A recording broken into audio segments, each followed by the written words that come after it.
وہ سب کیا فرمائیے گا کہ ہماری جو خواتین ہیں بہنیں ہماری انہیں عبادت بھی کرنی ہے اس مہینے میں, گھر کے کام کاج بھی ہیں, تو ان کے لیے کیا رہنما اصول ہیں کہ انہیں اس ماہ مبارک کی برکتیں کس طرح حاصل ہو سکیں گی؟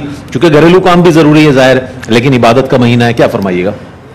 دیکھیں سب سے پہلے تو وہ اپنی نیت کو بہتر کر لیں اور یہ نیت کریں کہ میں بی بی فاطمہ رضی اللہ تعالی عنہا کی سنت ادا کر رہی ہوں. سبحان اللہ سبحان اللہ. کیونکہ شہزادی کونین اپنا گھر کا سارا کام خود اپنے ہاتھوں سے کرتی ہے. سبحان اللہ. تو پھر ان کو یہ قلق نہیں ہوگا کہ مرد تو چلیں عبادات کر رہے ہیں, ہم گھر کے کاموں میں لگے ہوئے ہیں. آپ کا بچے سنبھالنا, گھر کی صفائی ستھرائی, اپنے شوہر کی خدمت کرنا, اگر جوائنٹ فیملی ہے اس میں تھوڑا سا کام کرنا, اگر آپ اس میں بی بی فاطمہ رضی اللہ تعالی عنہا کی سنت کی ادائیگی کی نیت کر لیں گی, یہ سب نیکیاں ہیں آپ کے لیے. سبحان اللہ. آپ کے درجات کی بلندی کا سامان ہے.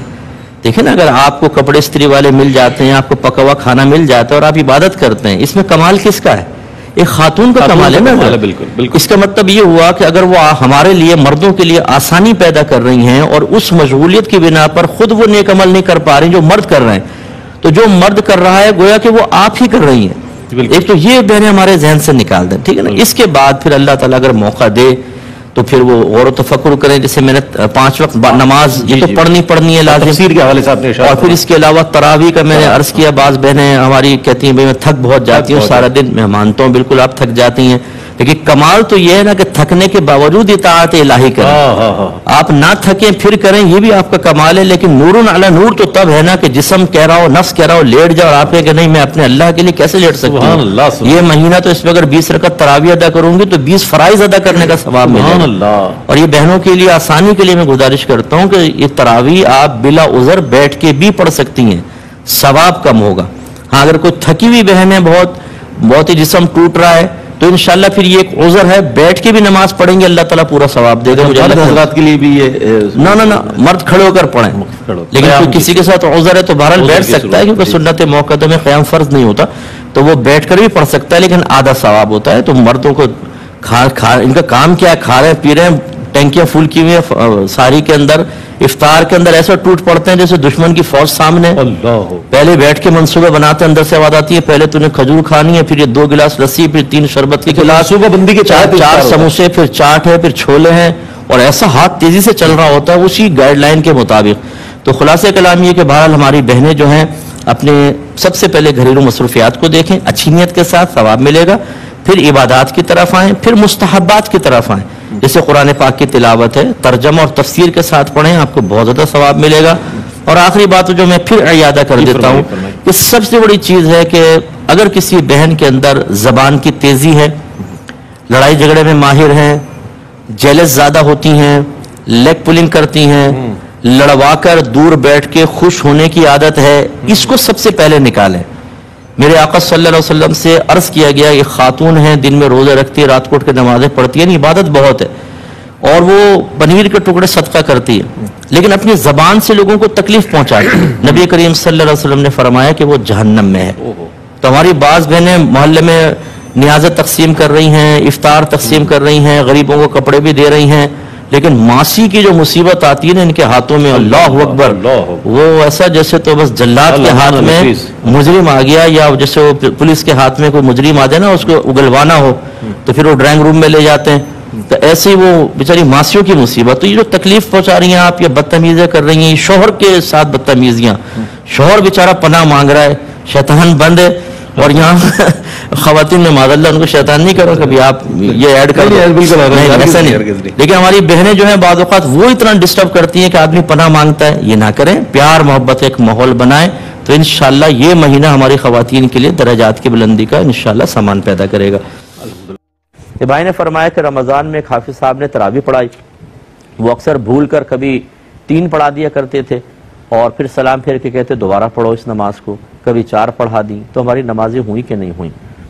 دیکھیں سب سے پہلے تو میں کمیٹیوں سے گزارش کرتا ہوں, جو مسجد کی کمیٹی ہوتی ہے, کہ آپ صرف حافظ کا انتخاب اس وجہ سے نہ کریں کہ وہ بہت ہی خوبصورت پڑھنے والا ہے, بلکہ اس کو شرعی مسائل بھی آنے چاہیے. ورنہ یاد رکھیے گا میرے جملہ, تمام لوگوں کی نمازوں کی بربادی کا وبال آپ پر ہوگا. اگر بعض حافظ ایسے ہوتے ہیں بالکل ان کو مسئلے نہیں آتے, نہ وضو کے مسائل, نہ غسل کس طرح واجب ہوتا ہے, غسل کیسے اتارا جاتا ہے, حالت جنابت کا غسل کیسے کیا جاتا ہے, نہ ان کو نجاستوں کی پہچان پتہ ہے، نہ ان کو کپڑے پاک کرنا آتے ہیں. جس گھر سے ان کا تعلق ہوتا ہے ان کے گھر کی خواتین سے معلوم کر لیں کہ آپ کو کپڑے پاک کرنا آتے ہیں. نو، سارے پاک ناپاک اٹھا کے واشنگ مشین میں ڈال کر، وہ آٹومیٹک بھی نہیں ہوتی، گھمایا اور صاحب دھو کے دے دیا، ناپاک کپڑے پہن کر آ کے نماز پڑھ رہے ہیں، تو کیسے ہوگا؟ اسی طرح بہت سے حافظ میں تو کیونکہ زندگی گزر گئی اسی فیلڈ کے اندر، انہیں نہ نماز کی شرائط پتہ ہے، نہ واجبات پتہ ہیں. آپ نے جو بات بیان کی یہ بھی ظاہر کرتا ہے کہ ان کو مسئلے معلوم نہیں کہ اگر 3 رکعتیں پڑھا دیں تو نماز کیسے دوبارہ پڑھیں گے؟ سجدہ صاحب کرتے آخر میں. اور اگر 2 رکعت کے بعد اتحیات میں نہیں بیٹھے اور تیسری کا سجدہ کر لیا تو نماز گئی. پھر یہ کہ ان کو دوبارہ پڑھنی چاہیے تھی. تو یہ عجیب و غریب مطلب یہ کہ صورتحال ہوتی ہے کہ ہم حافظ کو رکھنے کے لیے کہتے ہیں حافظ صاحب 2 رکعت نماز آپ پڑھیں، ہم سنیں گے اور مقتدی سنیں گے، آپ کی قرات پسند آئے گی تو رکھ لیں گے. یعنی صرف آپ نے خوش الہانی کے لیے رکھا ہے ایک قاری صاحب کو، ایک حافظ صاحب کو، یا آپ نے نمازیں پڑھوانی ہیں، تراویح اللہ کی بارگاہ میں سنت موقدہ ادا کروانی ہے. تو اگر آپ نے صرف خوش الہانی دیکھنی ہے، باقی چیز نظر انداز کریں تو شریعت اس کو قبول نہیں کرتی ہے. اس لیے خوش الہان نہ بھی ہو، مسائل جانتا ہو، سب سے پہلی چیز. اس کے بعد خوش الہانی بھی ہو تو بہت اچھی بات ہے. تو بہرحال اب آپ کے حافظ صاحب نے جو کچھ کیا، آپ میرا مشورہ یہ ہوگا کہ آپ یاد کریں، لوگوں سے مشورہ کریں، اس کو لکھیں اور اپنے قریبی اہل سنت کے کسی دارالعلوم سے اس پہ فتویٰ لیں، ریٹن فتویٰ، اور وہ کمیٹی تک پہنچائیں دائرہ ادب میں رہ کر کے یہ معاملات ہوئے ہیں. نیکسٹ ٹائم ذرا احتیاط کریں. اس قسم کے جو لا علم اور علم دین سے خالی حافظ صاحب ہیں ان کو نہ کھڑا کریں، ورنہ ہماری نمازیں برباد ہوتی ہیں اور وبال آپ پر بھی ہوگا. ایک بہن نے آفر پوچھا تھا کہ رمضان میں عورتیں حیض روکنے والی گولیاں استعمال کر سکتی ہیں کہ نہیں تاکہ ہم روزے پورے کر سکیں. تو ایسا ہرگز نہ کریں. قرآن میں واضح طور پہ فرمایا وَلَا تُلْقُوا بِأَيْدِيكُمْ إِلَى التَّهْلُكَةِ، اپنے آپ کو ہلاکت میں مبتلا نہ کرو. اور یہ ہلاکت کا مطلب کوئی مارنا ہی نہیں ہوتا، کوئی بیماریوں، عذر، خرابیوں، اس طرح اپنے آپ کو غلط خرابیوں کی طرف، نقصانات کی طرف لے کے جانا سب منع ہوتا ہے. تو اس طرح گولیاں کھا کھا کے صرف روزے رکھنے کے لیے، حالانکہ خود اللہ نے آپ کے لیے روزے معاف فرما دی ہیں. اور پھر حیض کے ریگولر سسٹم کو اگر آپ روکتی ہیں تو اس میں بعض اوقات ایسی پرابلمز آ جاتی ہیں تو کئی سال تک چلتی رہتی ہیں. اولادوں کے مسائل بھی ہو جاتے ہیں اور دیگر مسائل پیدا ہوتے ہیں. باڈی کا سسٹم، نظام آپ خراب کرتے ہیں جو اللہ نے ایک نظام بنایا ہے، جبکہ یہ مطلوب شرع بھی نہیں ہے کہ روزے ضرور رکھو. اللہ نے تو بلکہ آسانی دی ہے. تو اس لیے ایسی کوئی بھی دوا استعمال نہیں کرنی چاہیے. ان کے ضرور کوئی نہ کوئی سائیڈ ایفیکٹ آپ کی طبیعت پہ مرتب ہوتے ہیں، تو اس لیے مناسب نہیں ہوگا.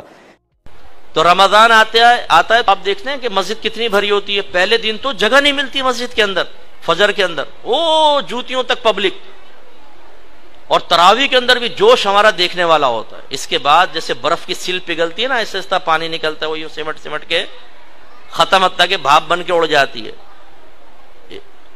1 ہفتے بعد آدھی مسجد خالی، 15 دن بعد اور خالی، اور 27ویں تک تو تقریباً ریگولر نمازی، اور 27 کے بعد تو ریگولر نمازی بھی بھاگ جاتے ہیں بعض اوقات.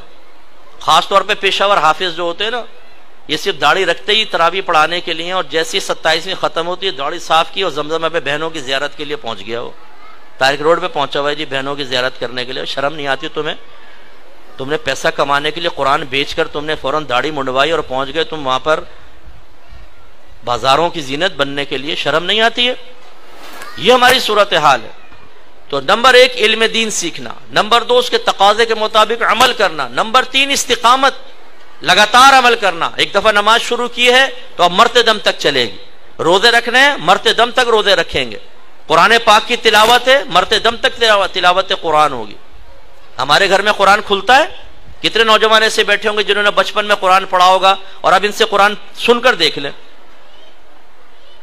پڑھنا ہی نہیں آئے گا کیونکہ بھول گئے نا، کھولتے ہی نہیں.